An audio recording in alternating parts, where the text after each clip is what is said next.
being as good as we're at in the field that we're at, that what we can do for those people just because of the context we have, the knowledge we have, and the things that we can forewarn them of, is being such a subject matter expert on those that we can give them so much more leverage compared to other people. And I think just having that confidence and that knowledge in that means the world.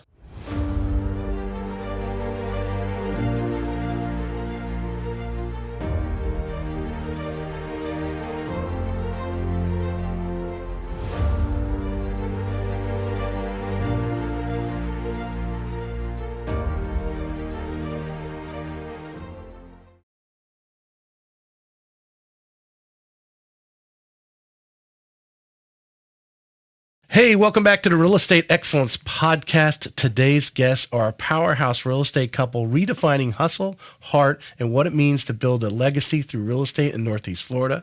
She went from working multiple jobs as a single mom to becoming one of the top producing agents in her market, closing 22 homes in her first full year and over 40 in the next. He is a former electrical systems expert who deployed around the world, left corporate grind to join his wife full-time in the business, bringing leadership, systems thinking, and a passion for building something of their own. Together, they've built a real estate team that's turning heads, learning fast, and showing what's possible when your work ethic matches your ambition. They're proof that you don't need a perfect start. You just need the guts, the start, and the grind to keep going. Let's welcome Lindsey and Matt Parham to the show. Thank you. Thank you. That was ChatGPT. Isn't that awesome? Yeah, I've been using it lately, and what I've been doing is I took the bio that you submitted online, I put that in there, and I say, hey, I need a thing, and that's what it came up with. So You know, a lot of agents actually use that for their listing descriptions too. yeah. Yeah. Just got to check it. Yeah, absolutely. Yeah, read through it. Sometimes I don't go, but mine is a little more simpler than the listing description because there's some legalities obviously involved. Absolutely. But what I'm amazed, I've been using it more and more for the social media for the show. As I had a guest on a few months ago, and she's like, you need to be using, use ChatGPT to do the captions for Instagram. Mm-hmm. So what I do after each show, I have a transcript. I upload the transcript. The show notes have all your social media links and so forth. I upload that to ChatGPT. So it knows now, because I have kind of set a standard. This is what I want the caption to have in it, promote the show, put this link, put their social media and all that kind of stuff. And I tell it, hey, on this reel, this is what they were talking about. Find it in the transcript and give me a caption. That is awesome. Yeah. So it's consistently, for the SEO. Yep. And then always, if you go on anyone's caption, it has links. So anyone looking at it can actually contact you through the show. So, yeah. But like I said, we're only just tipping just the tip of AI. Right absolutely. now. Yeah, and what it's going to be able to do for you. But welcome to the show. Glad you guys made it all the way up from Palatka. It was funny. I was talking about my last guest, Gelkis from Miami, and I was telling her, I said, hey, some areas to look into, because she does some fix and flips and that sort of thing, but she's big in a real estate investment. I said Green Cove Springs, and then Palatka's next, and I think right now you can get in there really well. Absolutely. Yeah. Right now you got Clay County, St. Johns County, and Nassau, and even Flagler County. Their medium sales price point is like 100,000 over Putnam. Mm-hmm. There's so many deals to be made. He does a lot of investor stuff, so he's more into that area. But yeah, Palatka's, it's starting to really be, we got a Wawa and a Longhorn. Where's that seafood restaurant that's kind of in the middle of town? I've been there. It's very Corky popular. Bells. I think Muscle Whites. People like Corky Bells because you can walk on the river. I don't remember walking on the. If you want good food, you want Muscle Whites. Yeah. Muscle Wides? Yeah. They're Muscle Wides. Whites. Oh, that might actually. I'll have to check. It's been a while since I've been down there. We drive through, obviously, every time I go to Gainesville, it leads us back through Palatka. Yeah. Yeah.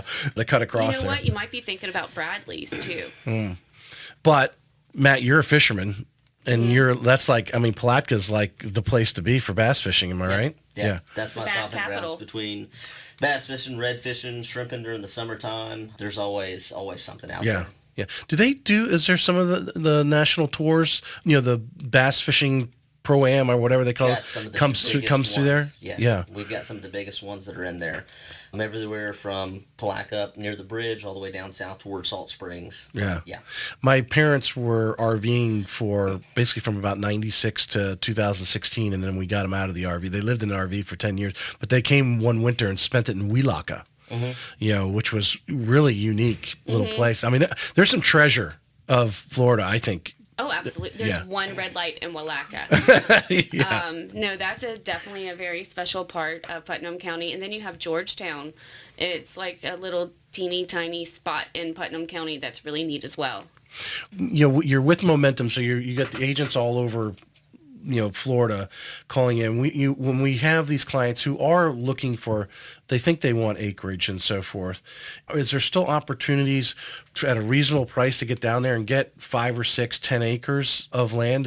Do you get a lot of referrals from that? Yeah. Because there's nothing in St. John's is way too expensive for anything like that, although there are some plots and areas, but to go over into Putnam from a tax standpoint and the price point. It's huge. Yeah, I mean, we had a closing probably 6 months ago or so now. I mean, a couple came in, a VA loan, and they were in the mid 200s and were able to get into a home on 4 acres of property. Nice. So that was awesome for them. And then we've also got some of the cheapest waterfront property too. Yeah. Satsuma is probably one of the premier areas for that, just because you've got deep canals, easy river access, Dunn's Creek, stuff like that.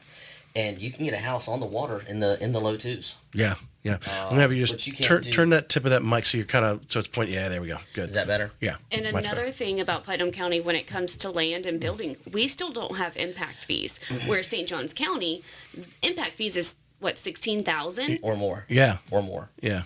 Yeah. Yeah, that's huge. I didn't actually realize that because I told you I was on the Affordable Housing Advisory Committee in St. Johns County, and that's the biggest nemesis of trying to build an affordable home or get these builders to build an affordable home, as they start off $15,000-$20,000 in the hole because of an income. Yeah. Yep. Yeah, there's actually some new construction homes from Century Complete that have been in Crescent City, Palatka, and now they're starting in Hollister, which is right outside of Palatka, and you're buying a brand new house for $235. Yep. 3-bed, 2-bath. Yeah. And we're on the subject, but I just want to stay on it for a minute because that's going to lead us into talking about Palatka in general. Going back in history, obviously you guys live there, so you've experienced what the history of Palatka as it's grown. There's also a tremendous amount of manufactured homes there. Yes. Yeah. And I remember going, I mean, like I said, my parents spent the winter one time in Palatka, so we were down there, kind of, took a turn off the road and stuff, and you find some of these neighborhoods. Those go back to the 80s, the 70s, when people were kind of, migrating down slowly before Florida really kicked in. Yep. Yeah. We got one for sale right now that is a 1971 1-bed, 1-bath on a little under a quarter of acre. It's an older home and it can't be financed because of the age. Yeah. But it's only $60,000. Right. We are very well educated when it comes to mobile homes now and what inspections are required. But there's people that will move out of state and they're like, I've never seen so many mobile homes. But living in Putnam County, it is so common. Like 9 times out of 10, that's what we sell. How difficult is it for someone to, you got a 1971, but the lot's great, right? Mm-hmm. How difficult is it for them to get that one removed and bring in a new manufactured home? Yeah, so it's not too terribly hard. I mean, if you're looking at just bringing out a single wide, you're looking at $10,000 to $15,000. Yeah. To bring it in, set it up, remove the old one. To get rid of the old one. Yeah. That's just to get rid of the old one. Okay. Yep. One of the biggest issues, like she was talking about, that we run into, though, is because people aren't familiar with a lot of the mobile homes, just because, like she said, if they're coming in from out of state, the lenders they're working with aren't familiar with it. The insurance companies they're working with aren't familiar with it. So it really does pay to help to have somebody that's familiar with those processes, with the lenders that work with it, with the insurance companies that work with it. Because I've had several buyers that I've been working with, and they'll have a lender tell them, hey, listen, you're good for $300,000. Go find you a home. And they never disclose to them the fact that I meant a stick home or a concrete home, not a mobile home. Right. So they went out. We've spent 2 months looking for a place. They finally found something they really fell in love with, and then they call up the lender, and the lender says, oh, well, I didn't mean that kind of home. Yeah. So having local lenders, local insurance companies, local realtors that know the market, that know the infrastructure, kind of what it takes to build that entire case around your, your mortgage and your home. It's really not. I mean, all lenders. I've worked for several of them, 20 years in the business. They all have their what we call overlays. Yes. Like how old it can be. Some lenders only do double wides. They won't do a single. Correct. Right. Yeah. Some do double wide, some do single wide, some lenders only do post 76 once the HUD labels went into effect. We work with some lenders that do pre 76. On a case by case. You need to find those because you're in there. Exactly. Yeah. And that's kind of part of the value that's associated with working somebody that's in the market that knows it is, we can tell you right off the bat before you've wasted time, money for inspections, all these other things, whether or not you're even going to be able to do anything with it. Right. Yeah. And I think, and also, especially if you're on the sales side, you're on the listing side, it's good to have someone who's savvy in dealing with like getting the engineering. We know in engineering, here's the engineering report. Right. A lot of times, I'm sure you deal with it. A lot of times, you get these agents that never sold one before or only sold one manufactured home. They don't know some of these little things, but you guys, because you're living in it, that's your zone. Yep. Hey, this is what you need to do, and here's who you need to call. And absolutely, yeah. He actually had a closing, I think, about a month ago, and so not only do we have to worry about the engineer report, for the tie downs and whatnot, but he had to literally tear down panels in one of the closets to find the HUD. No. I had to pull off the siding off the house to find the HUD labels because they resided it at one time? Because they resided it. The IVTS report wasn't coming in time. So I had to go out, pull off the vinyl siding to the house, locate both HUD labels to get to insurance and lender to get But you had an idea where it was. Yeah. So there's like 2 or 3 spots in a mobile home where it can be. Right. A closet, underneath the sink, and on the outside. Yeah. Right. Well, those are the reports. And then your HUD labels are on the exterior, normally on the back side where they trailer it. I remember years ago when I first was working with Quicken Loans at the time, now Rocket. And that was a big thing because people remove them, or in this case, they covered them, which is probably more like the case. Yeah. They covered it up because they resided or whatever. But we kind of jumped ahead a little bit in my normal program routine, but we got on a good subject. I don't want to interrupt it. Let's talk about growing up in Palatka for the two of you. Tell us a little about, and then what, your life led you to doing some different work. You're working in restaurants and so forth. Give everyone a little background about yourselves, Matt, if you want to go first, growing up, how'd you get to Palatka and growing up there and what it was like? And So I was blessed growing up. I grew up on a small farm. We had about 15 acres and had a 50,000 acre backyard that was the hunting club. So when I was younger, we grew up doing everything from riding four-wheelers to horses to even taking the VHS recorder and videotaping us riding the hogs before we would send them out to the fair. I think I've still got those recordings somewhere, but it was the annual hog riding contest. I've heard those tapes will actually eventually go bad, so you probably want to get those and get those over the digital. Yeah. But no, that was awesome. And when I was about 17 or 18, we moved over to St. Augustine. Kind of introduced me into a different clientele other than, where I grew up, which was out in Varden, which was great. Just, there wasn't a whole lot there. Not a lot of industry, not a lot of people willing to do things outside of the box. And when I moved over to St. Augustine, it introduced me to a whole new group of folks, especially in the marine environment.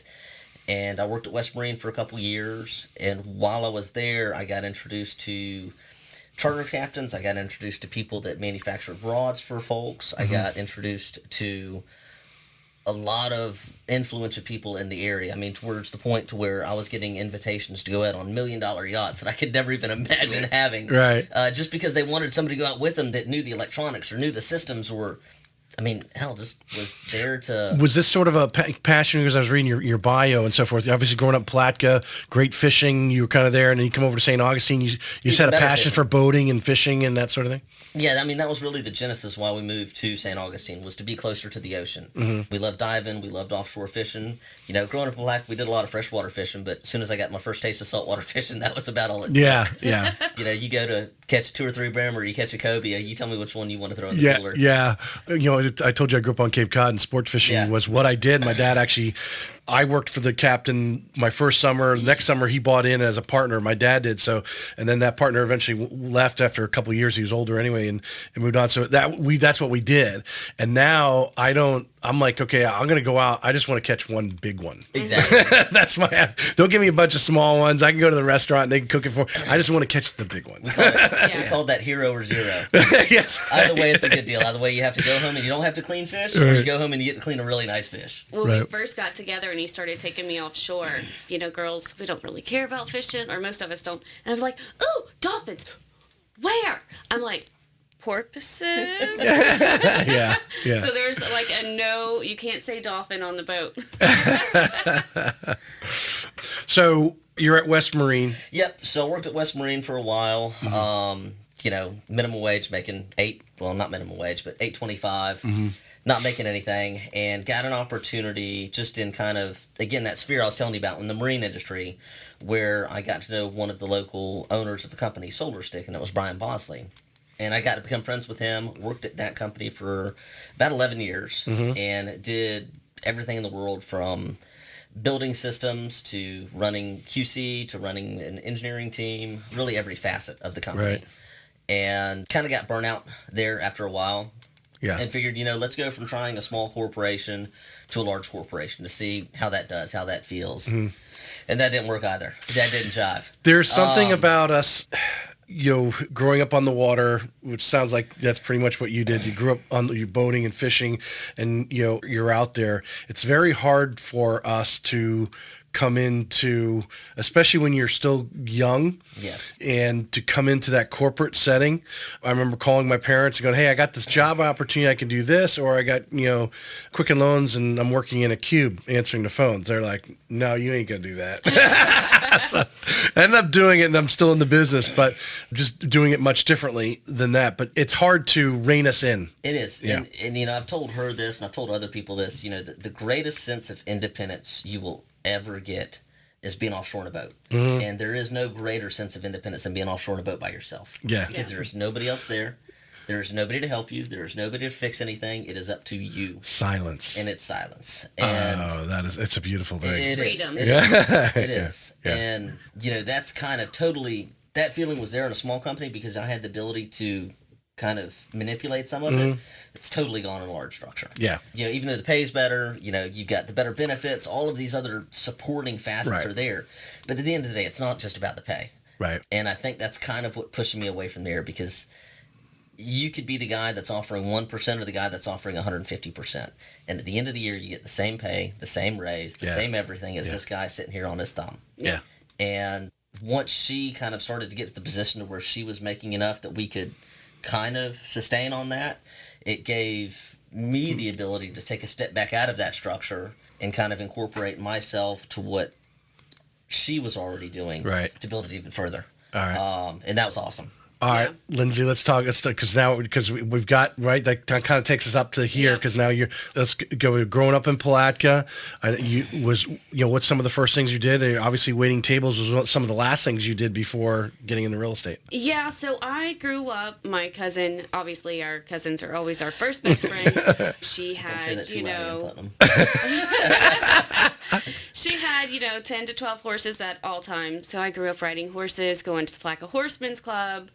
My mom's a beach fanatic, just outdoors, what Florida really is, and not the tourist part.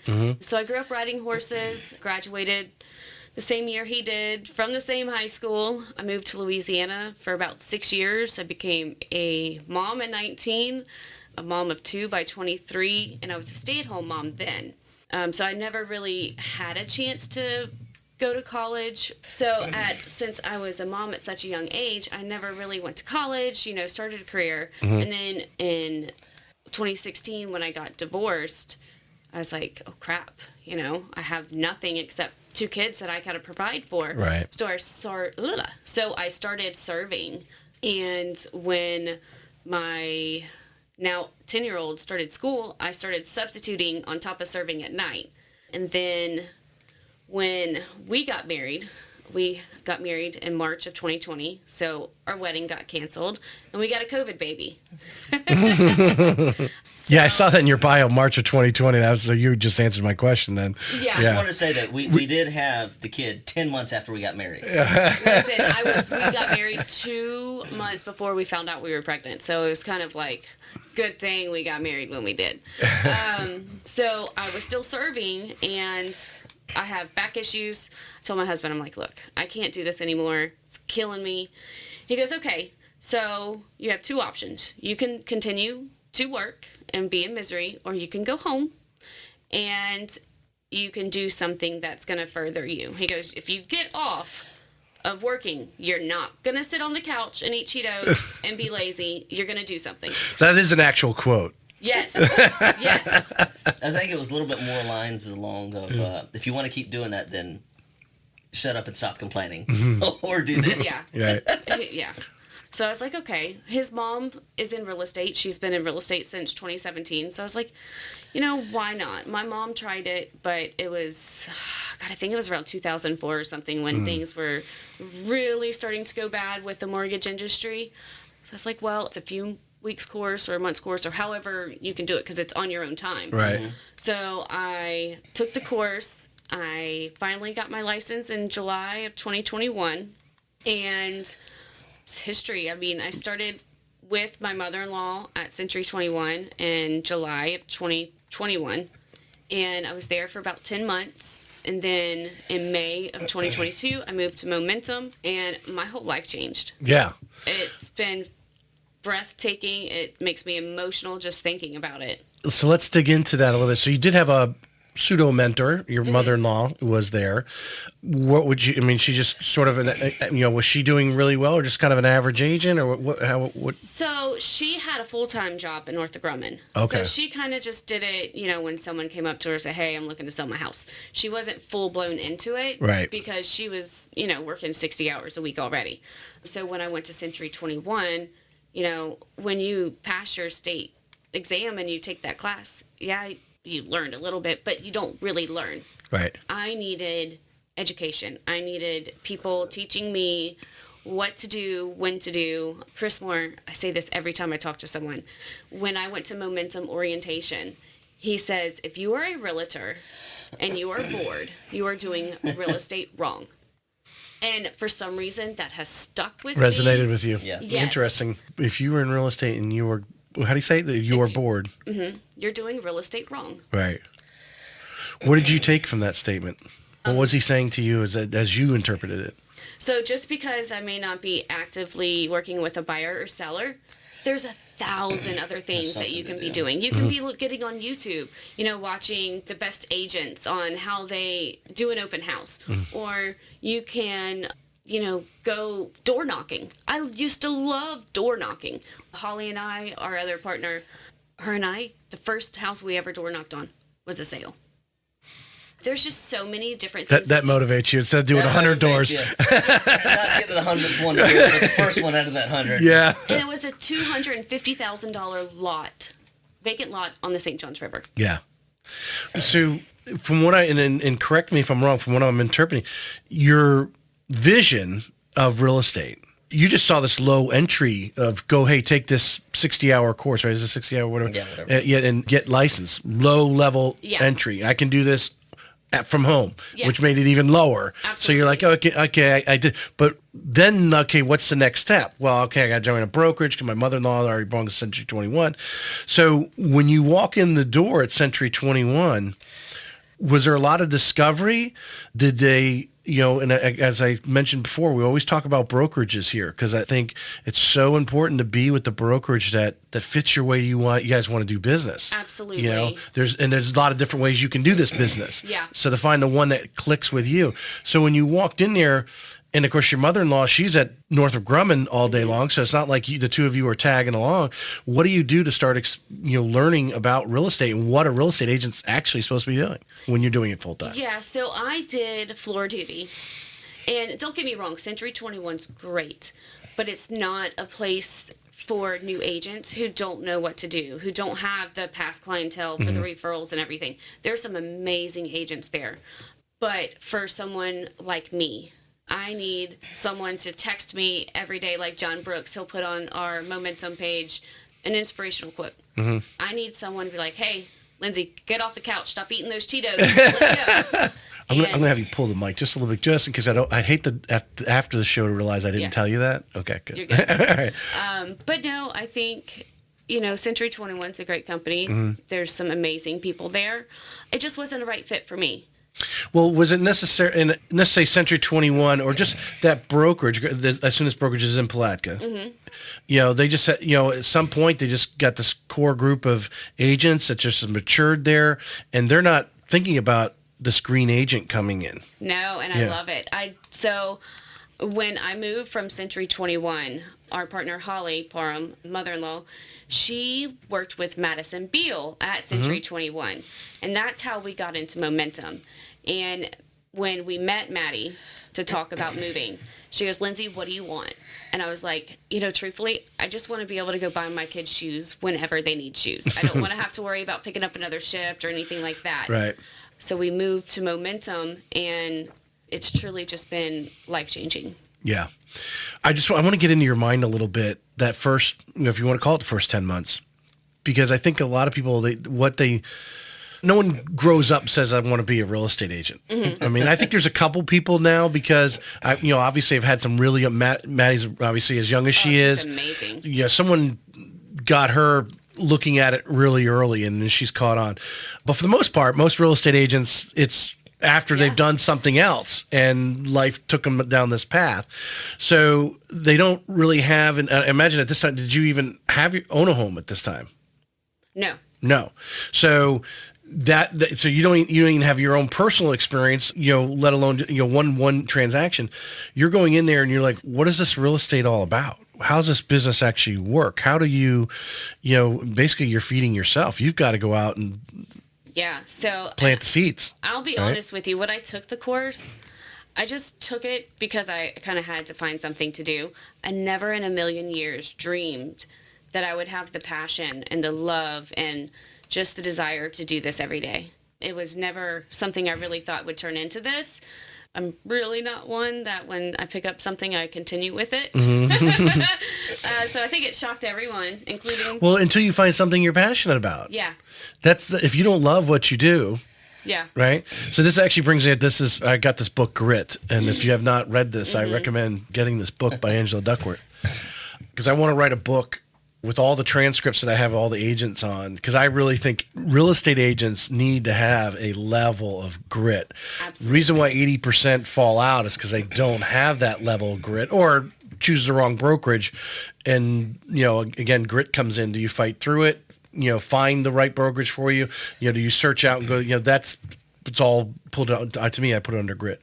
But I break grit down into three things. I call it the LLC. Love, laughter, inconsistency. It sounds, and this was why I went to this topic, because I've been bringing this up recently, is it sounds like you found a love in this. Yes. Yeah. Tell us why you love real estate. So normally when people think of real estate and they're thinking of going into it, it's like, oh, I'm going to make all this money. I'm going to do it for me. I'm going to do it for me. My first sale ever, the buyer, they were renting, and they were not renting in the greatest of areas. And the neighbor across the street didn't even have a front door. And they were videoing kids. Oh, my God. They're her kids. And just knowing with each sale, I mean, sellers and buyers, they all have different reasons for purchasing or whatnot. But I'm actually helping them. And I think... because I've always wanted to help. Originally, I wanted to be a nurse or something.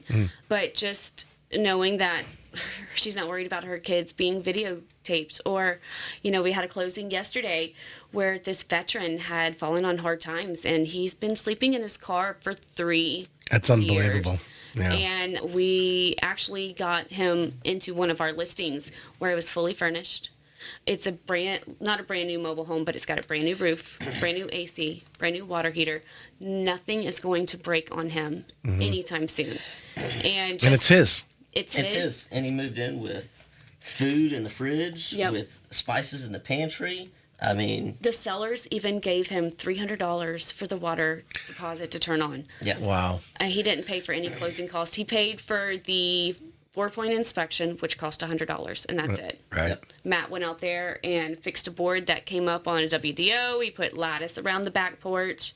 You know, that is a great thing about working with us. If something comes up and there's something that, you know, something small or something that you can't do or you don't have, you know, the funds for, if we are able, we love going out there and helping people just for this reason. Yeah.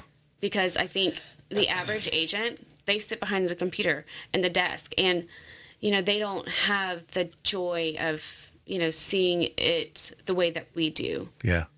And I think this goes back, I put a lot of stuff under grit, but I think this has to do, when you're able to go out, and some agents have made it a clear statement, and you probably have this statement in your head, but you just didn't say it, is you're finding there's opportunities that come up that you can really wow the client. And you know, you've only been doing it a few years, but it sounds like you don't get to the production that you're doing without the people you've dealt with referring you Absolutely. those next deals. You're out there marketing and trying to find someone you have never met before. Yeah. But if you don't have those people that you've worked with in the past being your cheerleader, you're on a slow growth process. Absolutely. Yeah.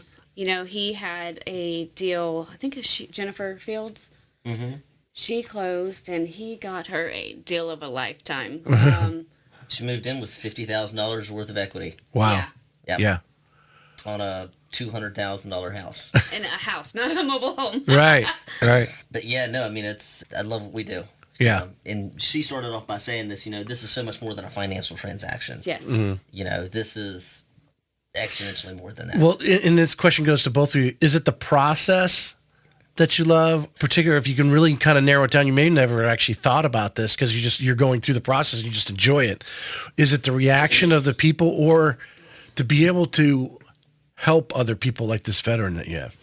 Absolutely. So, and I tell almost everyone when we go to the closing table, you know, we spend at least 30 days talking to these people almost daily. They become like a best friend. And so we get to learn about their story and their struggles and helping them get to the finish table. It just brings so much joy. I tell everyone it's like a horrible breakup because then we stop talking every day. All right, so that's the love part. Or Matt, did you want to make a comment on the love part? Why? I mean, you've been full time into this now. 8 months. 8 months now. What is the high that you get? Why are you enjoying? Probably the driver for me is it's a combination of, you know, helping families get something they never thought they could attain. But probably a secondary part of that is us being as good as we're at in the field that we're at, that what we can do for those people just because of the context we have, the knowledge we have, and the things that we can forewarn them of, is being such a SME, subject matter expert on those, that, you know, we can give them so much more leverage compared to other people. And I think just having that confidence and that knowledge in that means the world. Talk a little bit about, because I'm going to use a phrase a friend of mine uses, the Swiss Army knife of connections. Right. I'm going to cut that out for Tom. My friend of mine uses that. You're a Swiss Army knife of connections.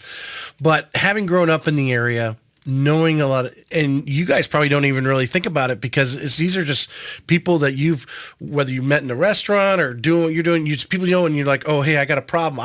Hey, John can help that. And he's in your Rolodex. Exactly. But how that actually gives you so much credibility as an agent to have that Swiss Army knife to help with all these whatever issues come up. It's invaluable. It is. Yeah. You know, if somebody comes up, asks for appraisal, hey, you know, we've got 2 or 3 guys that do appraisals or electrical repairs or plumbing repairs or whatever it may be. You know, it's not guys that we're looking up in a phone book, right, that might give you a call back in 2 months when they get a slot open. It's guys that, you know that, and we like to call it have skin in the game, right? Yeah. You know, it's somebody local that I know that I've got a relationship with, that if they screw up, we can hold them accountable. And that's what we need. Yeah. Because I don't want some Joe Blow going in there that I don't know that I can't hold accountable for something that, you know, he or she does. Or, you know, it just made me think, is that guy that, you know, you can call and say, hey, man, I know you're busy today.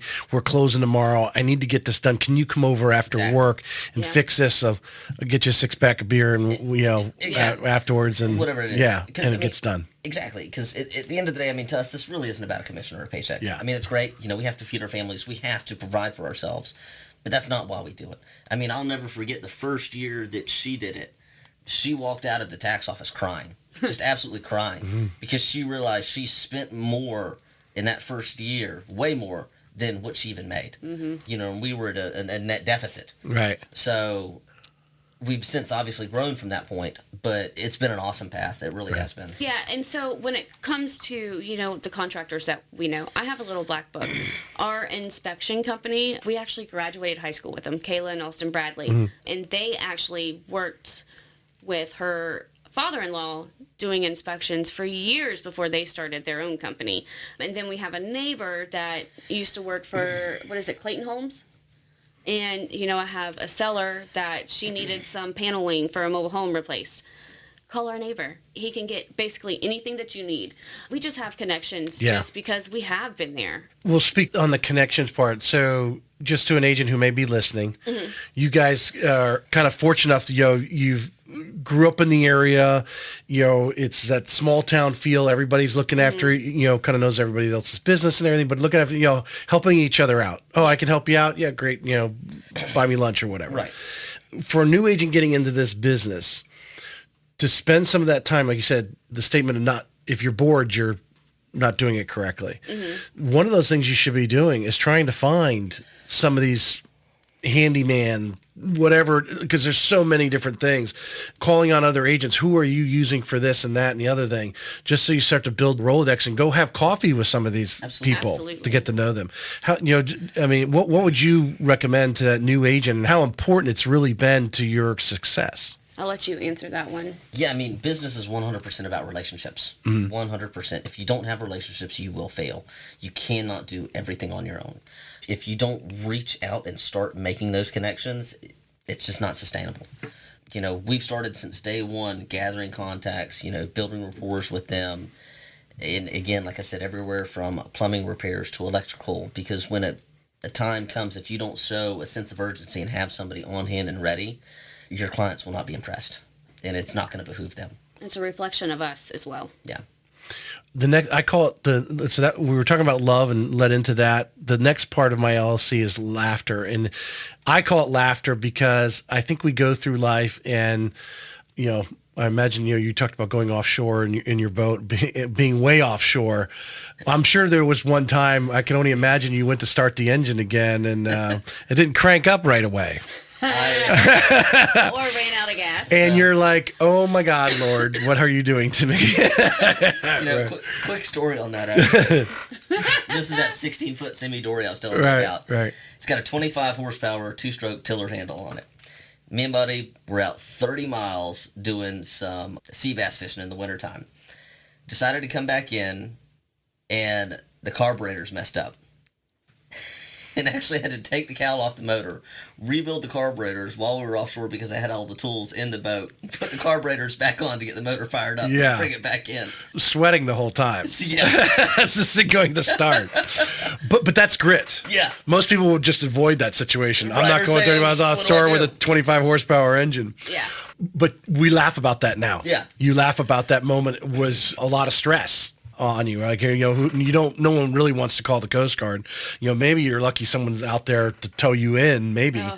But has there been a moment that you've been in, Lindsey, where something has gone awry in the transaction, maybe just a customer's just, we've all come across some semi-hostile customers, don't really give whether real estate agent or mortgage person any credibility, type of thing, and they kind of say some things or don't treat you well. Let's put it that way.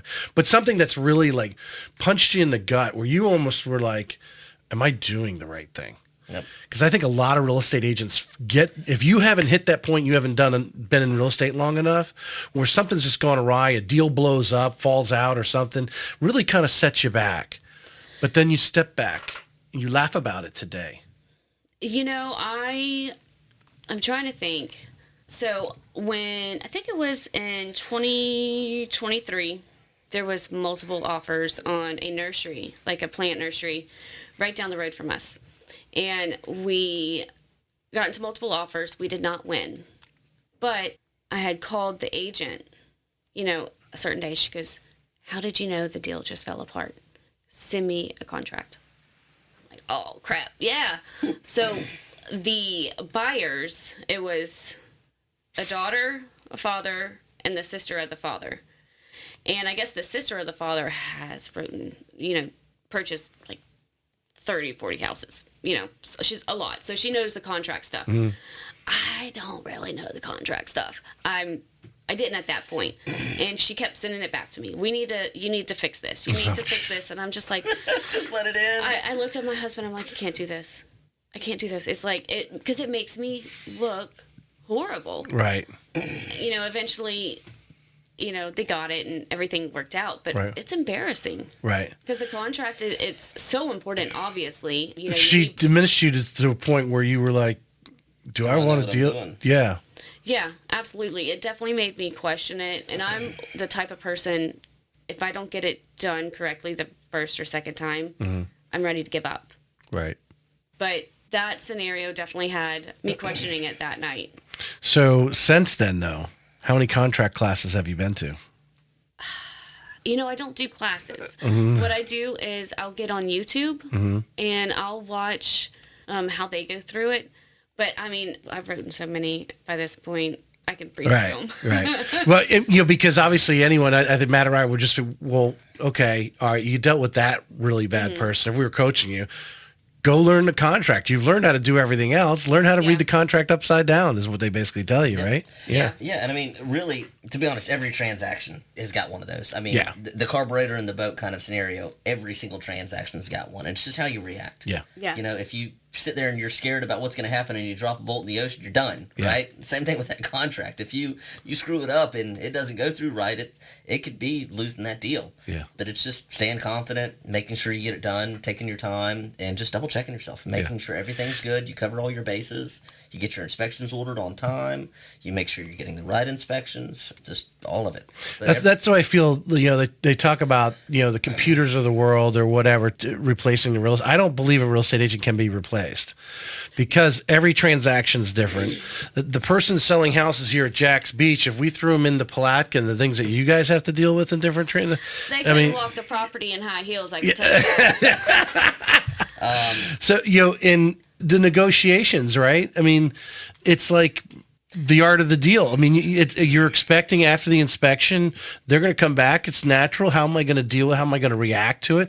Because obviously I think that's a big part of a real estate transaction is like how to handle the negotiations from that. How was that? Tell us how it evolved. And I imagine the two of you probably worked together a lot of times on how are we going to respond to this? Yeah. So we actually were up until midnight talking about grit, writing an email for a contract. It's actually our sellers. Not even our side of it. We're doing this negotiation for the other agent. So, and this is, another thing about it being really important to choose your realtor and your lenders wisely. If your realtor recommends a lender, it's not because they're getting money off of it. It's because they worked with them and they trust them. Right. We were supposed to close like 2 weeks ago, and the lender is like not even giving us updates at this point. Because they had chosen their own lender. Yeah. Yeah. Yeah. And I'm sorry, I totally forgot where the question was going. Oh, repairs. Well, just the negotiations. Because I think to me, it's one of those top 2 or 3 things an agent does and how you react to it. Like you said, you're creating an email. Some agents get all personal and they, their egos get involved and so forth. And a lot of times I think when the request comes back, hey, we want these things fixed, you need to just take a step back for a moment. It's not your house. It's not your house, right? How do I keep this deal? How do at the end of this, at my next move, how do I keep the transaction going forward? Right. So what we really do, and this is a great thing to have him along with me, is because he knows the inside of homes. He really knows what's really important, and that's what you have to explain. As long as we have a clear 4-point, if insurance says it's okay, then it's okay. If you're going to have to update the counters, well, that's your personal preference. There's nothing wrong with the counters there.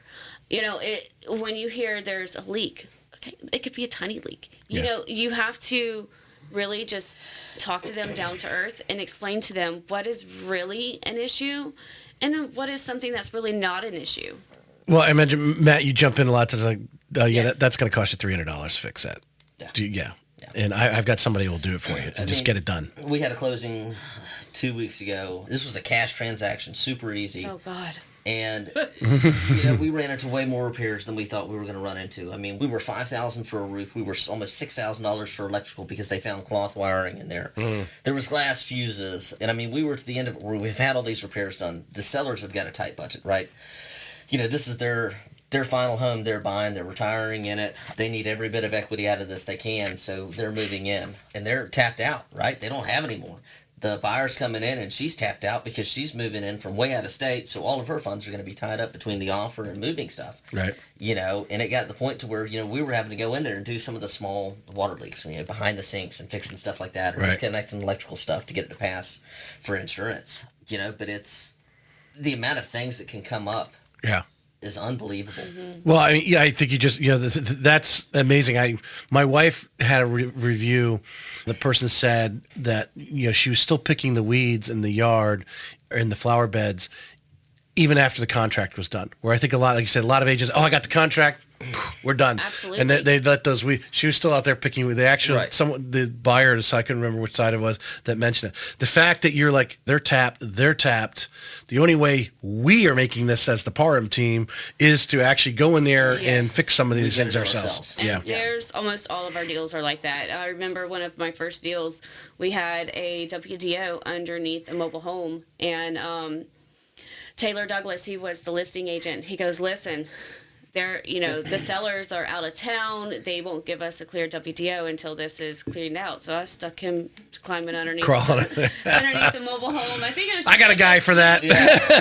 It was just a few pieces of board underneath the home that had old damage, but because it was a WDO, it had just a freaking board. It's a box. Yeah. It was checked off, and it had to be unchecked. But just stupid stuff like that, like seriously. Silly stuff that comes up, where you get someone, from Jack's Beach, walking around in a suit and, $5,000 shoes or something. They're not going to climb underneath a mobile home. They're not all like that. And you would be so surprised. Well, I don't think I would crawl underneath there either. So. Well, and it's not just that. We get calls all the time. I can't believe you answered. We've tried to reach 3 or 4 different agents, and no one answers the dang blasted phone. Yeah. Or call you back. That's what always amazed me is, obviously you go to any of these trainings, the first thing is like, just answer the phone. Yeah. I mean, I'm putting a contract in, just got an executed contract 2 days ago on a $350,000 home. And we were talking to her a couple of days ago, and she sent me a message that said, I'm so glad I worked with you guys. I'm so glad I called y'all. I spoke to 4 other agents before I even talked to you, and none of them called me back. Yep. Now, I've been working with her for probably 6 months now, so it's been a process. We had to get credit repaired. It's another VA loan. We hooked her up with some lenders here in town that got her credit repaired so they could kind of get on the track, because, the house they're living in right now, the woman has dialysis 2 or 3 days a week. So God bless her for dealing with that.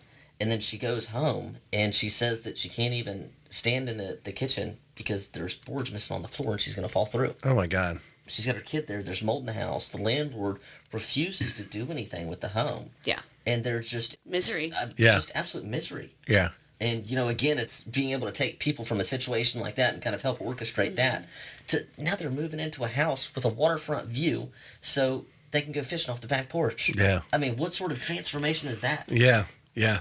That's awesome. And to be able to be a part of that is just it's amazing. No, I think you guys are going to, just hearing your story and your mindset on life, you are going to reap the whirlwind. If you're adding value to people, as Lord says, teach them to fish, whatever. You guys are doing that. You're making things happen for people, and it's just going to continue to happen. Absolutely. Positive things happen for you guys. That's just awesome. Consistency. What have you developed over in this? That's the third part of the LLC, consistency. And I imagine it's changed for you over time. What do you think are you doing today consistently? What's something you try to do, whether it's every day or every week in your business? Because there's the referral business, but now you got your mom and your husband are involved in business. There's 3 of you. So there's some systems need to be developed. Yes. What are some of those things that you have worked on and developed that you're either consistently doing or trying to consistently do in your business to keep moving it forward? Because you always want to attract that new customer into the thing. You can get referrals. That's great. That's really great. But you got to throw some new people into the pot. Yeah. Yeah. So I think the number one thing for new referrals is social media. Like the horse video that you were talking about. I really, really started noticing a increase in the phone calls that I was receiving after I really started posting, all my crazy stories, like getting chased by freaking geese at a showing. Or the camel. Yeah. And then there was a bull loose in the backyard. I mean, just all kinds of crazy stuff. Right. Like there's always something new in real estate because nothing stays the same. But social media is huge. And then John and Brittany talk about the follow-ups. I try to, for instance, we did a Christmas, thing. If you bought with us in October, November, December, we bought you a real Christmas tree. Yeah. Come down to the local Ace and pick it up. Right. On us. But it's a local company it was as well. something to it, Yeah. Like you said, it was a local company. It's a real tree. It's Right. something to it. And then for Valentine's Day, if you gave us a review, or if you bought with us from January to, I think it was February 10th, we gave you Valentine's Day dinner on us. Well, it turns out they didn't want to have it on them. They wanted to have it with us. Yeah. So it was a double date. That's cool. Yeah. And they were actually from West Palm, and I became really close with them. Right. Cool. She's the horse girl, and she got the chickens, and they bought my grandma's house. So I really got to know them. But it's just the follow-ups. And then we just did one for St. Patrick's Day. Yep. We're so lucky to have you part of our business and send out a dollar scratch-off. It's just touching. Right. Yeah. Touch. It sounds, well, I don't know. I mean, imagine John and Brittany have listened to Brian Buffini, but it sounds like Brian Buffini or the other one, the Ninja. Ninja. I don't know if it's Ninja Selling or something like that. But Brian Buffini talks about like having events, or in this case, you're having just a little contest, whatever it is. You're going back and recognizing those people. But I think Buffini's into the. He recommends, and if you're still small, to actually maybe do it with several other agents, where everyone brings in their past clients, and you have a barbecue or something. Right. Yeah, like Demi Judd, one of my really good friends who you've had on here as well. She does clientele events as well. Caitlin Blauser, I can't say her last name, but there's a lot of people with Momentum where John and Brittany, they started with clientele events. We've talked about that, and I think Holly is wanting to start one this year, but we haven't gotten quite that far into it. But I don't think what, our past clients realize is, we've touched their lives, in one way or another, but they've also touched ours. Yeah. There's people that we'll never forget, like my MS buyer and now seller, moving from out of state. She moved here on 21 different medications and to find the best doctors. And, now she's leaving with an implant and off of almost all of her medications. Yeah. It's stories like that truly, truly gets to you. Yeah. Let's transition to the move to Momentum. Okay. Because you were very passionate about how that really changed your whole vision on the business. Absolutely. And I wrote down here, because you mentioned coming out of the tax office after her first year and realizing, John and Brittany, I remember John, maybe I can't remember Brittany exactly saying this, but John is really big on, it's not how many transactions you did, it's like how much money you walk away with. Yeah. Are you doing things efficiently and running your business, not blowing money on this? Because I think like any small business owner, they blow so much money in their initial years on advertising and trinkets and trash and whatever that doesn't actually give them a return. So he's big on that. So tell us, what immediately did you see? Well, you met with Madison, who said, why don't you come over and talk to John and Brittany? Is that, Yep. So after that meeting with Madison, Holly and we talked to Brittany and we joined Momentum. And I think one of the main things that I attribute to my career is all the training they provide. Because if it wasn't for Anna Cougar, who talks about, different scenarios and resolutions to those scenarios, and then you have the top producing agents, coming on like Brett Neeson and the Jack's Listing Sisters, they all they do a Zoom and they give you what they've done and what's worked for them. John says, why are you making up your playbook when you can copy someone else's playbook? Exactly. There's just so many amazing people at Momentum, and you can't replace that. Yeah. And the fact that they're giving us value, that's just amazing. All right, I'm going to put you on the spot a little bit. Can you think of, because I can imagine these conversations, and I've seen John post some of them, or, everybody on their, working on their Zoom or whatever, just something that someone said that just, hey, we're doing this, or we did this, something that you're just like, wow, just like, you're like, whoa, I never even thought about it, and maybe even implemented it into your business and got a return from it. Ooh. Mailers. Yeah. We just got listing off of that. Hold on, no, I'm brain dead. You were farming in a particular neighborhood, or what? No, just reaching out to past clients with their mailers. Yeah. So the person that our sale from door knocking, she's one of our neighbors, and she stopped by my house because we have a 4-year-old that freaking slings baseballs and almost hits cars going by. And, she just Chickens stopped and, we were chit-chatting, and she's like, I was thinking about possibly, getting something bigger, and, obviously I want to use you, but I want to stay in this neighborhood. I want to, get on the river. And I was like, okay.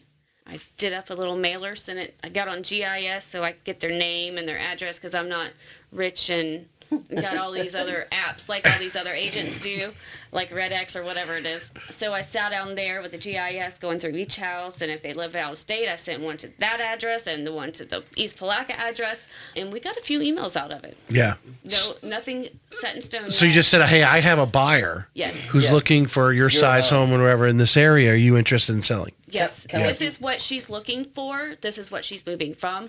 Here's the difference. And because, agent, you get mailers all the time from tree companies or whatever.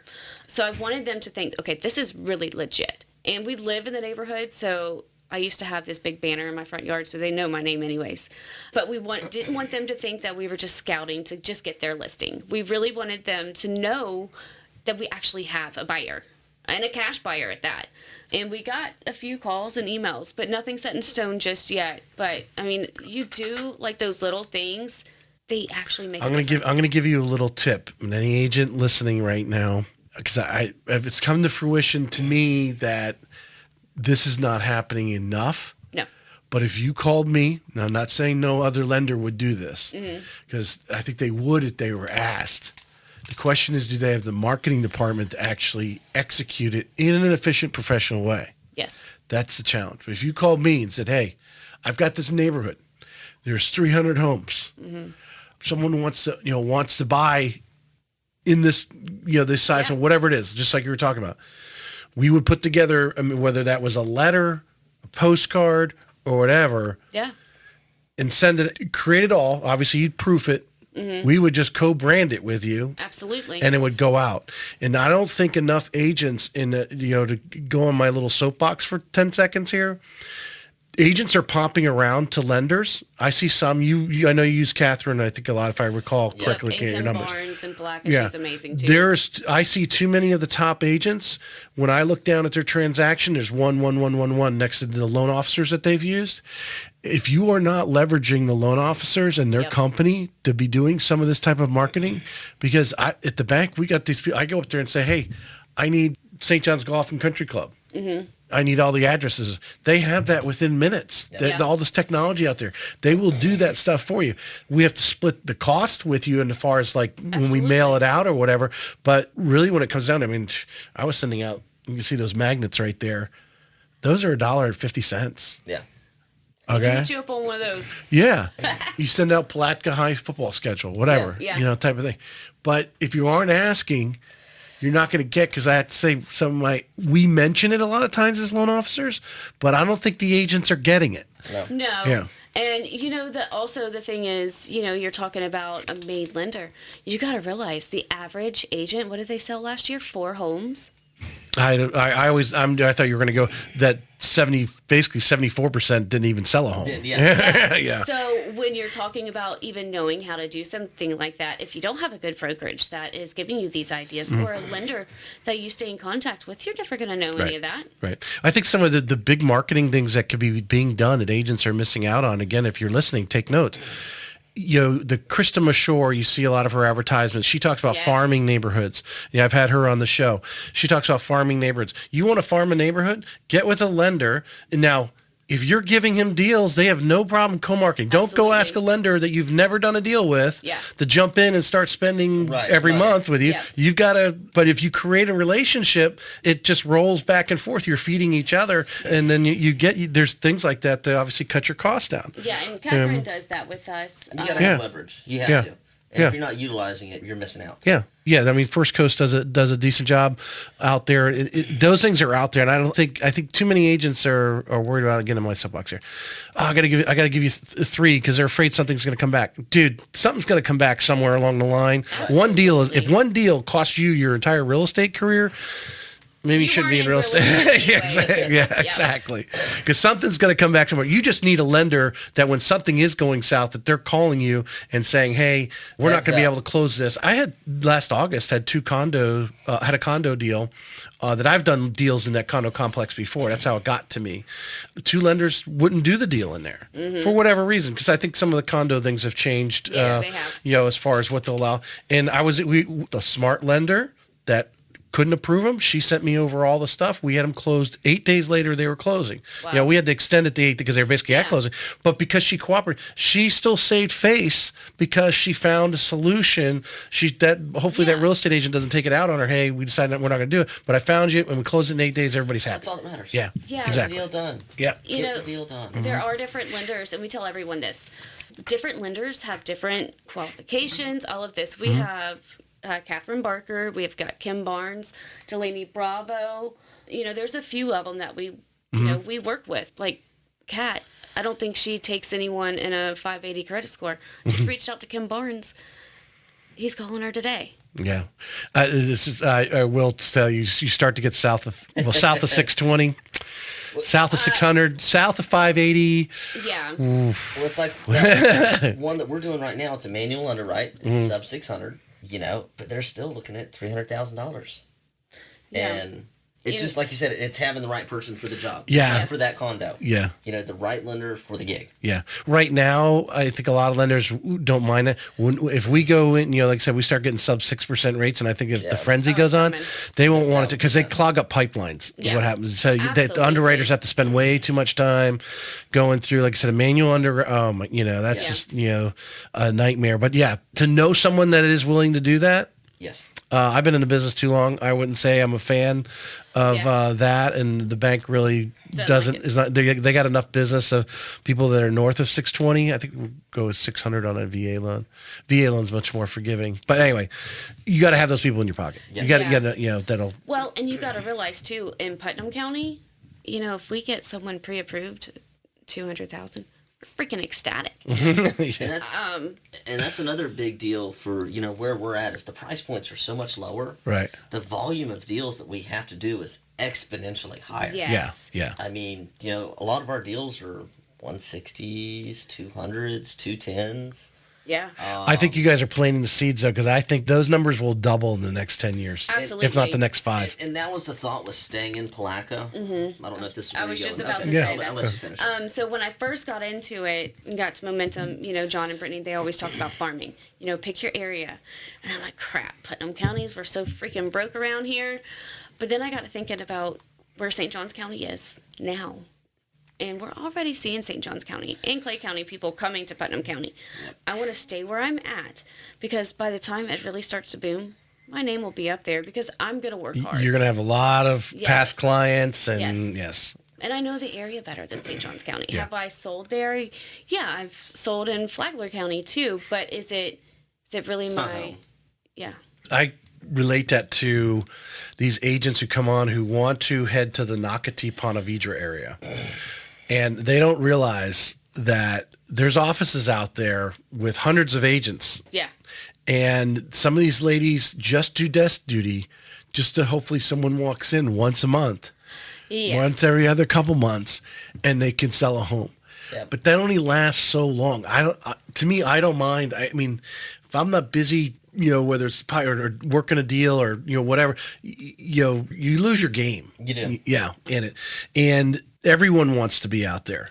Absolutely. And by having this little corner of the world down there, and like you said, you stay in line long enough, It's a sweet spot. you'll be And 100%. we'll be set. Well, you're going to be considered the expert. These small builders too are going to be calling you too, because you have all these people. Hey, we're building this community over here. Will you come represent? Some of these guys that don't, not like Dream Finders or the big home builders that don't have their own site agents. Yeah. That's the kind of stuff that's going to be created out there. Yeah, no, absolutely. And there are a few new subdivisions coming.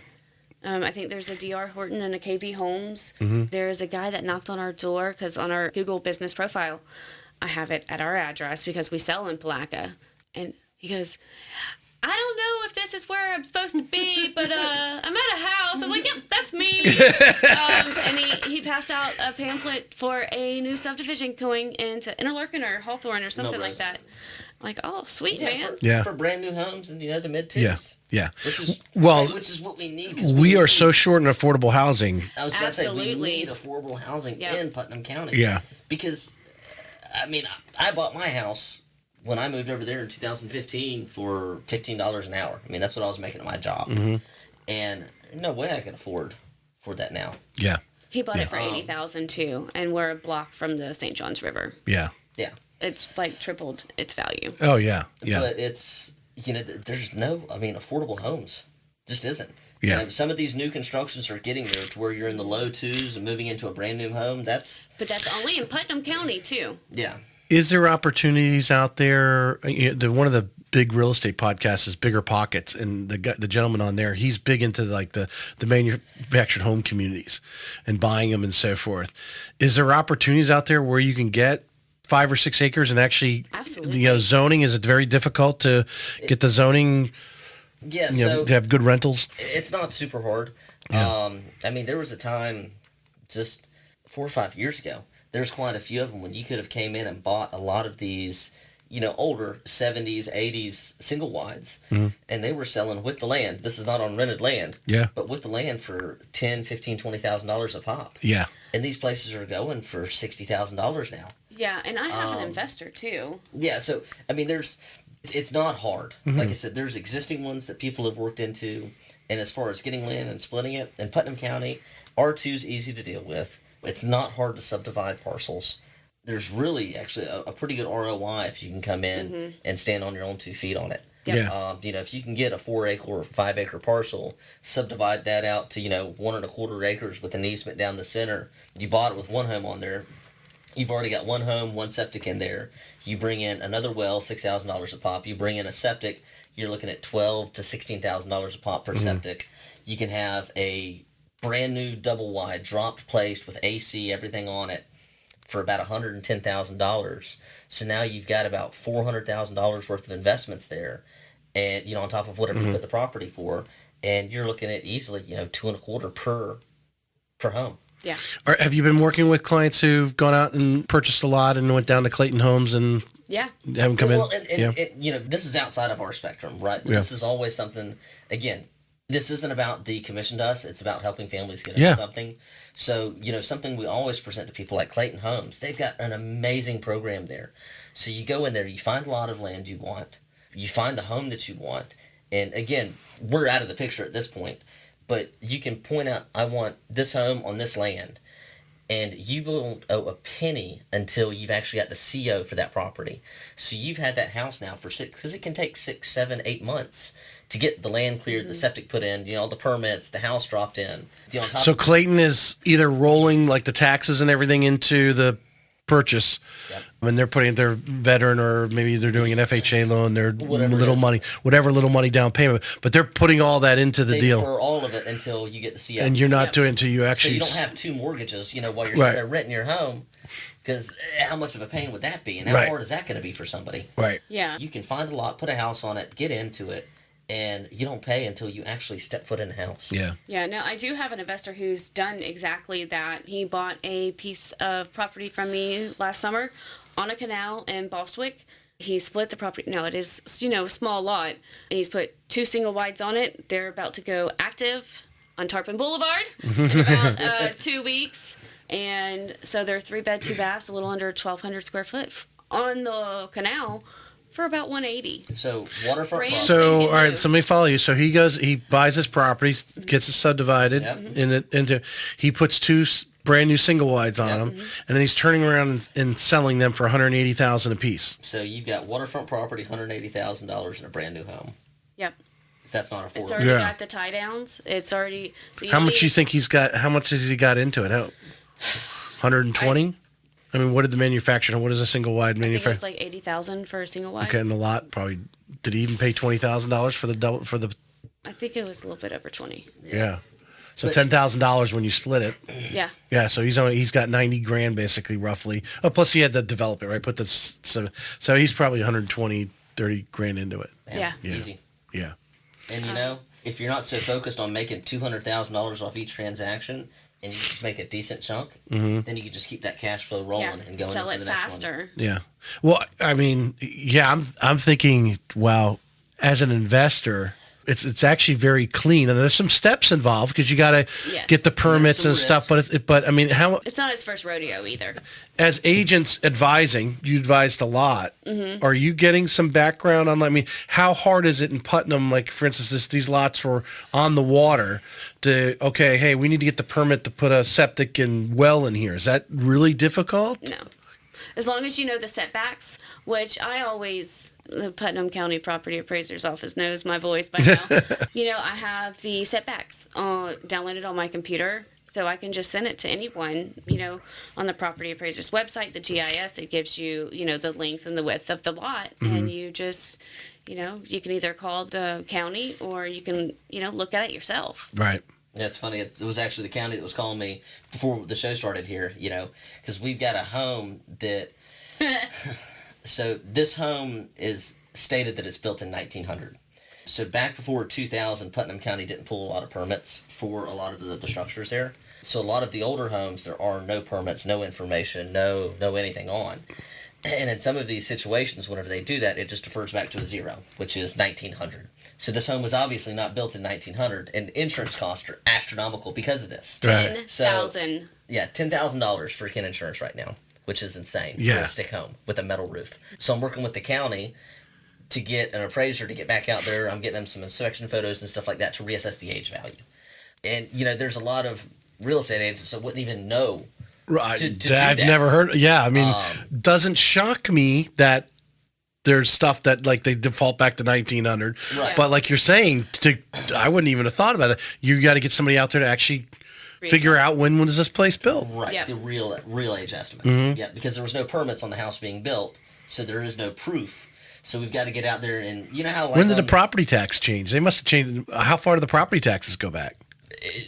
Yeah. So like I said, before 2000, a lot of it was paper document, and a lot of that stuff wasn't uploaded.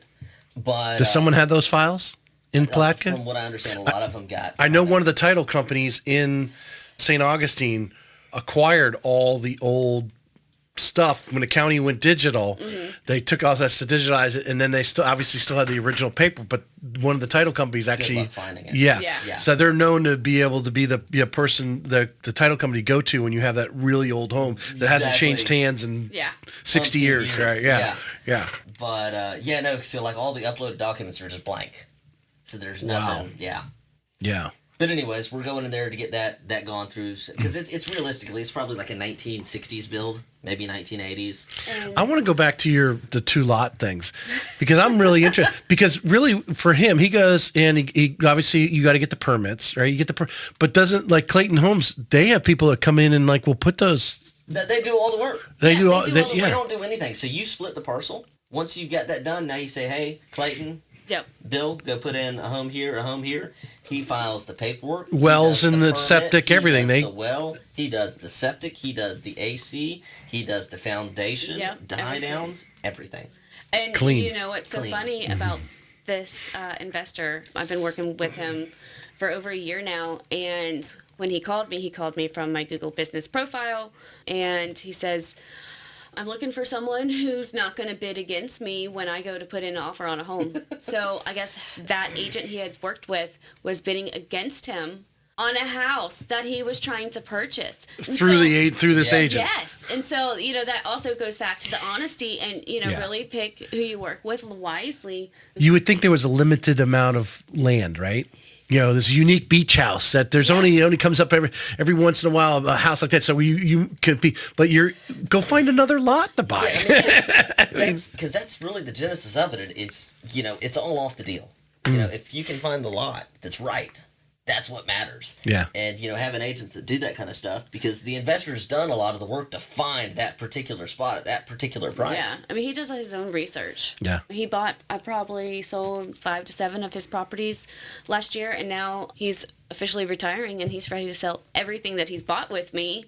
He's a great guy. Yep. What's the market over there right now? You said you're putting these 2 ones that he's done on the market this weekend? Mm-hmm. Yeah. So what kind of hang time are you actually, predicting there? Are we seeing 60, 90 days on the market, or you think as these things are on the water, they're going to go? John Brooks has it right. When you price a home, you can sell a home if it's priced right, the advertisement and location. Right. Now this is in Bostwick, so it's kind of in the boondocks per se, but it's on a canal, and it's it's affordable. Right. Yeah. And, I have Scott Balt, how do you say his last name? Galt. The real estate stenographer. Scott Galmick or something like that. Mm-hmm. He does all of my pictures, and he's absolutely amazing. Like, he makes my ad stuff look really good. Like, that's the best Snapchat filter ever. And as long as you have good pictures, a good price. I mean, we had a house in town that we put on the market above appraisal. Yeah. Had multiple offers, multiple contracts put in within 3 days. Yeah. And it fell through because the buyers decided to get a divorce after they got under contract. We had another contract within 12 hours. Yes. Yeah. Multiple contracts. Right. So twice. It's all about the open houses, the advertisement, the photos, the making it look good, reaching out to your local sphere. Oh my God. Silly videos, but it's just...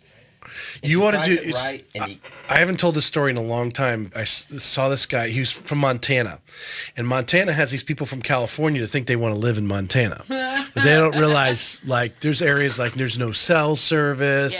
Yeah. You actually should have a snow plow and everything else because you're out in the middle of nowhere.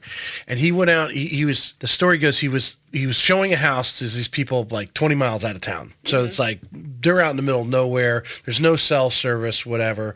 And so on his way back into town, he just said, you know what? I'm going to do a video on living in Montana. So he literally just stopped on the side of the road. You could see the mountain, you imagine Montana, is the Rocky Mountains behind him. The road just goes and then just disappears, right? And he goes on and goes, there's bears, whatever, right? You got the wildlife living in Montana, and he just goes on and talks about that video goes viral. Yeah. Okay. He goes on now. It's gotten him business.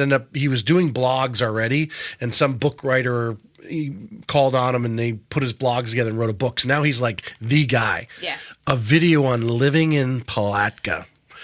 The fishing, the opportunities that you're talking about. I'm surprised you guys flipped a home yet? I'm surprised you haven't found some flips, but we are working on that. This quarter, that's our goal. Yeah. I'm surprised you dive into that because I imagine there's some opportunity there. He wants to do flips. I like a safety net. I like to, I like just doing the real estate. He really wants to do the flips and stuff like that. So I told him, don't make us broke. Yeah, get a mentor on that one. Yeah, Chris Moore, get him. Yeah, we're coming for listen, I'm not going in there blind. Yeah, one of the first things my wife and I did after we got married was we flipped a house. We were living in Arkansas at the time. She was working for Alltel Wireless. That was an experience. I have to say we broke even. We got some tax deduction. That's all I want to do on the first one. Luckily, a friend helped us with a possible money pit situation with it, and we discovered quickly what it was and fixed it inexpensively. Thank God. But yeah you could turn. Let's finish up with just some, for our listeners, some real estate advice, tips, whatever you want to call it. If you've got a girlfriend calls you, say, hey, I'm looking to get into real estate, tell me about it. What are some things you really need to explain to them? Because it's not all sunshine and roses. No. And I imagine you've run in, whether it was at Century 21 or even some people that joined Momentum that are having a tough time right now. There's some agents that are really doing well. Yeah. Like even better than some past years. And then there's some other agents who are truly struggling right now. Yeah, and so I just say, do you like your nights and weekends? If you do, it's not for you. Yeah. You have to work nights and weekends. I mean, like I said, we were up until midnight last night doing emails. You got to answer your phone. And there's times where, we got a board of, what we did last year, what we done, this year, what we done last month, what we done this month. And when that board starts getting, 3 pendings, we really start freaking out because, previously he had a job that could, support us, if I wasn't doing very well. And now it's scary. Yeah. Yep. But, we have such a good work ethic and we have the passion to support that work ethic that, and I'll put it this way. We were at 3 active. Saturday. We're at like 8 now. Yeah. So it happens fast. Yeah. It does. Yeah. But there's gotta stay. You got some faith in that, right? Well, keep doing the things. But you gotta keep pushing. Follow Be ready to be hungry. You're gonna be hungry. Mm-hmm. You're gonna be hungry for a while.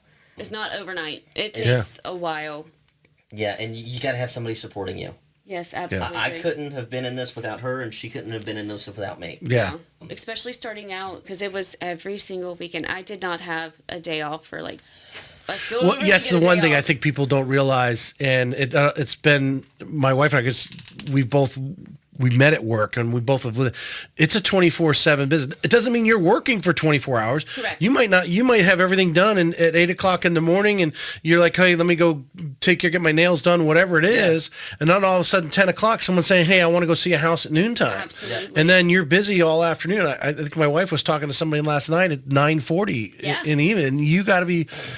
When you're trying to get your business going. Now, when you get up and rolling, your business is going, you've got all, maybe you have some assistants or whatever, and you could start to set some parameters like, hey, after 8 o'clock, we'll talk about it in the morning. But how many times you've been counseling people at 8 o'clock at night, saving marriages sometimes? Yeah. Yeah. And, real estate's not just being a realtor about homes. We talk about family, we talk about, just life in general. But yeah, you're right. I mean, I start my emails sometimes at 4 o'clock in the morning, and if that's not when I go to the gym, because I can't go to the gym during the day because my phone does not stop. Yeah. And I answer.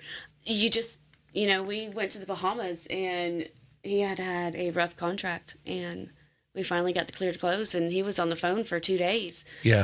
Getting the final few things going so she could finally close. Yeah. Every vacation we go on. Now, I imagine John and Brittany hopefully have talked to you, because I think one of the challenges, you guys sounds like you're at that point where you're kind of at maximum capacity. Yes. Which I'm sure your mother comes in a little bit to help it out, because you guys are in the Bahamas where she's helping. And if you don't have the trio of you, the 3 of you, you've got to have some other agents to help pick up some of the slack so you can go and have a long weekend. So, and I'll tell you where it all kind of started. This time last year, the busy season, I held 2 open houses Saturday, 2 open houses Sunday, and had 2 or 3 buyers each day as well. I came home by Sunday because, it's busy season. I'm by myself. I have no help. Came home and started bawling. I told my husband, I was like, I can either be a mom and a wife, or I could be a realtor, because I can't do both anymore. Right. It was just, I was done. And that's when he goes, well, you kind of made more than what I make all year in your first quarter. So, let's talk about this. Yeah. And so then when he joined on August full time, I was expecting to have, some extra time off. Hell no. He gets just as busy as I do. Yeah. And we're still scrambling for time. Right. And then his mom, she was right at retirement. I'm like, oh, hop on the train. Yeah. And now, she's out doing. So we had a miscommunication in some inspections this morning. We thought somehow or another that the same inspector that we used was going to be at 2 different houses at the same time. For Turns us. out we got the wrong time. So it was supposed to be at 10 o'clock this morning. I was supposed to open the door. But, fortunately, we're up here to do this. Yeah. And she's still back there at home base, and she's able to go open the door for them, get them in. Yeah. So there's no disruptions there. Yeah, she helps. Do you see yourselves maybe creating a little team? I mean, as business grows in Palatka, you guys are... I don't know. Brokerage towards you? Or even just some... Because I think everyone hits their lid. They hit this lid, and if you don't have, whether it's a transaction cater or just an assistant, someone answering the phone for you, and hopefully diverting the whatever they need to you, what calls you actually do need to take versus others are just, hey, they take care of it, or hey, someone needs to be over there to get that over there inspection. I mean, it's chaotic. Yeah. So I know, and especially John coming from him, he's shoving TC down our throat. We have different we're views. still somewhat comfortable with it. I mean, we're looking at about 60 transactions per year right now. We're still pretty good managing all those contracts by ourselves without a TC. But organization is key. But yeah. Well, go back to the one thing that you had in the bio was systems. Right. You got to create the system. You got to create the system. And you're at the right place. There's a lot of smart people. Yeah. The Jack's listing system, absolutely. Michelle But over there. They all have TCs as Yeah, well. yeah. And We're kind of in a different realm there because, again, going back to the value of our homes. The price points, yeah. There's not really enough juice in that squeeze for all these different facilitating factors that some of these larger listings do have. Yeah. There's not enough in there to really kind of squish out. I mean, because we're already knocking down commissions a lot of times just to help out buyers and sellers. Yeah. yeah. And by the time you get through that, there's not another, $500 or $1,000 in there for a TC or, for any of these other portions of it. So it is. At some point, you're going to have to make that leap across that. Yeah. Yeah. And, hopefully don't look back. Yeah, Yes. and we're still trying to figure out What that systems is. from when he joined. Because it was me for so long, and I'm a control freak. I don't want anyone to have anything. But Don't talk to my clients. I talk to them. Well, no, not so much that. It's just I'm such a control freak. I don't want you to send out that email. I want to make sure what's in the email is what I want to send out in that email. But, That's where ChatGPT comes in. You make it sound like her. yeah. But, Write this email as if Lindsay wrote it. We're still figuring out things. We actually have a call with Brittany Brooks on Thursday. 'Cause when she heard what we're doing, she's like, we gotta have a conference.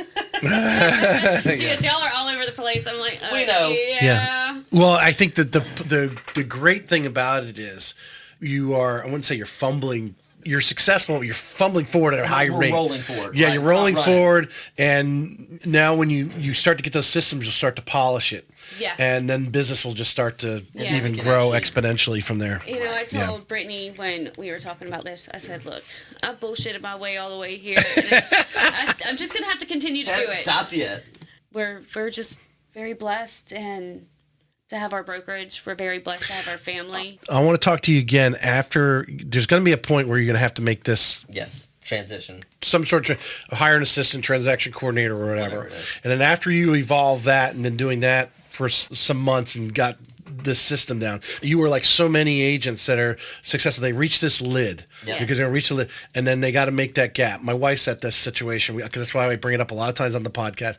And getting the right good position. I think you're with the right people. What you learn, what you evolve for your business, and then what happens after you get that transition. Well, hopefully your business grows that much more, right? Well, exactly. And it's just like small business. On a timer. Yeah. There's a lot of small companies will hit 10 million gross. But there's a gap between that 10 million and $100 million revenue. And once a business can cross that bridge to get up there, the sky is the limit. Yes, Yeah. exactly. There's so many internal things are involved that hinder that growth. But once you break through it, sky's the limit. Exactly. So I hope we have you on. I'm going to end it right there. We've been going over an hour and 35 minutes here. But a lot of good stuff. I'm excited for you guys. I'm really curious. Like I said, when you expand it, I want you to bring you guys back on and how you did it and how your life and systems changed after that. Yeah. So, Love to. yeah. Yeah. Love to. Appreciate you guys. Absolutely. Thank you. Thank you. Thanks. This may be it for today's episode of Real Estate Excellence, but we both know your pursuit of excellence doesn't stop here. To connect with the best of the best and really take your skills to the next level, join our community by visiting TracyHayesPodcast.com, where you'll meet more like-minded individuals looking to expand their inner circle and their personal experience. That's available at TracyHayesPodcast.com.